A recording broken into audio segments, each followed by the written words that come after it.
For you basketball players who are going to be gone on Thursday, Lesson 3, multiplying polynomials. So we've already multiplied monomials by polynomials. Today we're actually going to multiply multiple terms by multiple terms, starting with two binomials. This is where some of you are working ahead and have already kind of talked about the FOIL method. FOIL is just an acronym.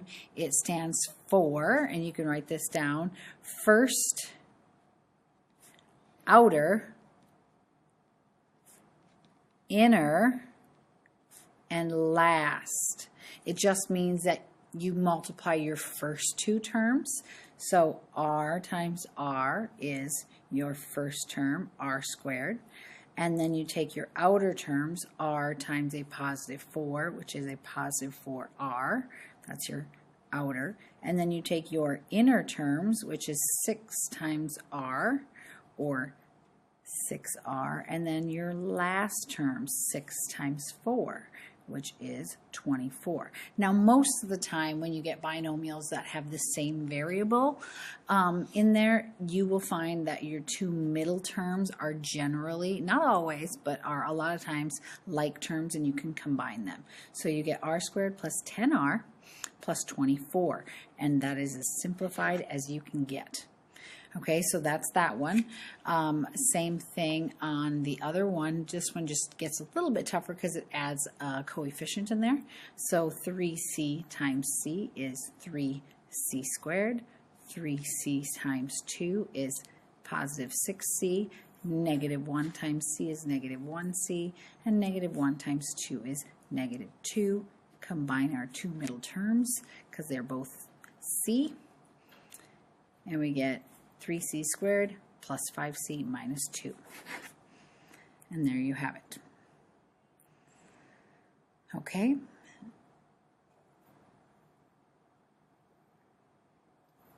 Moving down here, just some more practice.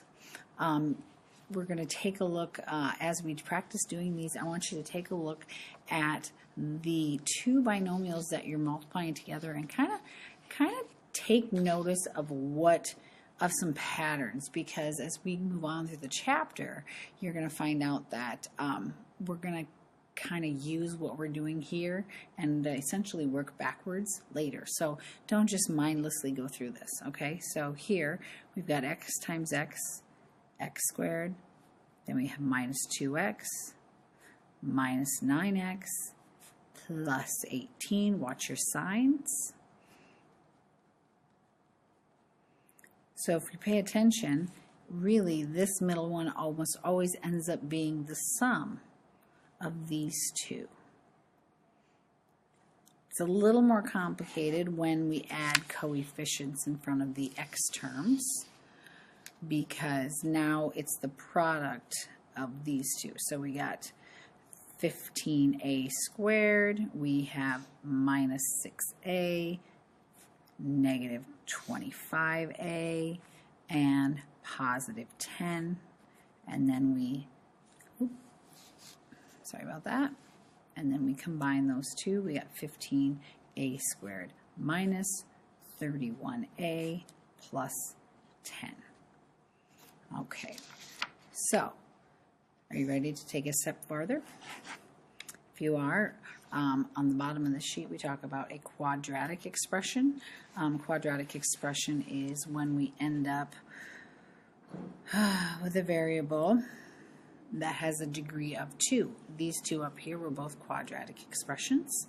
We're going to go on, and when you multiply 3 linear expressions, 3 of our binomials with a letter, you will get something that has a degree of 3. Turn the paper over, and you will see what I mean by that. Okay, take a look. We're going to kind of cover this through this word problem. We're going to continue to use the FOIL method. However, we're going to use it with 3 separate polynomials. So right here in this geometry word problem, we want to find the surface area of the box. So how do we find surface area? Well, we take length. You have to find the area of each face and add them all together. So the surface area of the box would be the bottom and the top, right here and right here, are both x plus 3 times x plus 3. It's a plus sign, and we've got 2 of those. Then we have, if I'm looking at this side right here, x plus 3 times 2x minus 5. And actually, this one is that way as well. So we have 4 of those rectangles. So I'm going to just put a 4 out front. So now, I know I'm going to have those 2 and that 4 in there, but I'm going to FOIL first. And so I'm going to get x squared plus 3x plus 3x plus 9 plus 4. And then it's going to be 2x squared minus 5x plus 6x minus 15. And now I'm going to distribute, actually I might simplify here. This is x squared plus 6x plus 9. And over here, 2x squared plus x minus 15. Now I'll distribute. So we got 2x squared plus 12x plus 18 plus 8x squared plus 4x minus 60. Combine like terms, 10x squared plus 16x minus 42. That is our surface area for our rectangular prism. All right, come down here. We're going to continue to use this. Now, realistically, the FOIL method is just really the distributive property. If I go back here, what ends up happening is I distribute my first term to all the terms in the second polynomial, and then I distribute the next term to all the terms in the second polynomial.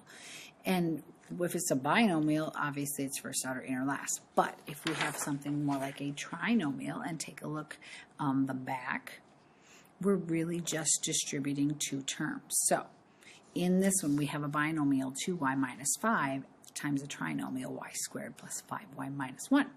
So I'm going to distribute the 2y. 2y times y squared is 2y to the third. 2y times 5y is plus 10y squared.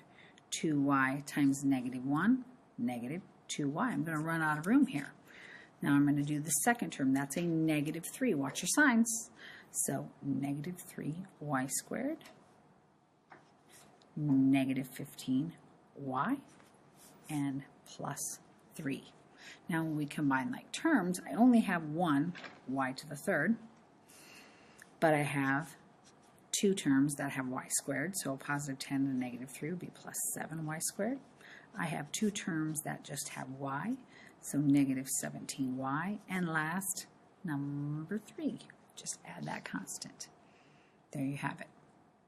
Now, if you thought that one was bad, save the best, or AKA worst, for last when we multiply a trinomial by a trinomial. So essentially, when we multiply this all out, I'm going to have 9 terms that I will have to combine because I will distribute each one of these to the second one. So let's do that. We have 2p to the fourth plus 8p to the third, because that's 2 times 4p. And 2p squared times negative 3 is negative 6p squared. Now let's distribute the second one. The p. P times p squared is p to the third. P times 4p, 4p squared. And p times negative 3, negative 3p. Last term, distribute the negative 2, and I'm running out of room. So we've got negative 2p squared, we've got negative 8p, and we have plus 6. Oof. So we found out yesterday that it was probably helpful to, write smaller.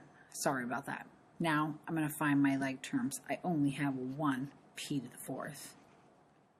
I have this one here and this one here. So I have 9p to the third. P squareds, I've got -6, +4, and -2, which is -4p squared.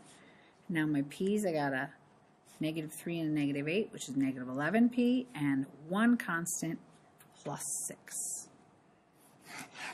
So, same thing, just more steps. Be careful with your signs, be careful with your exponents, and be careful when you combine like terms. All right, so your assignment is at the top of the other page that I gave you. So it's going to be 12 through 24 even. That's only 6 problems. Then 25 through 34, all 11 problems. So there you have it. Good luck. Come see me if you have any questions.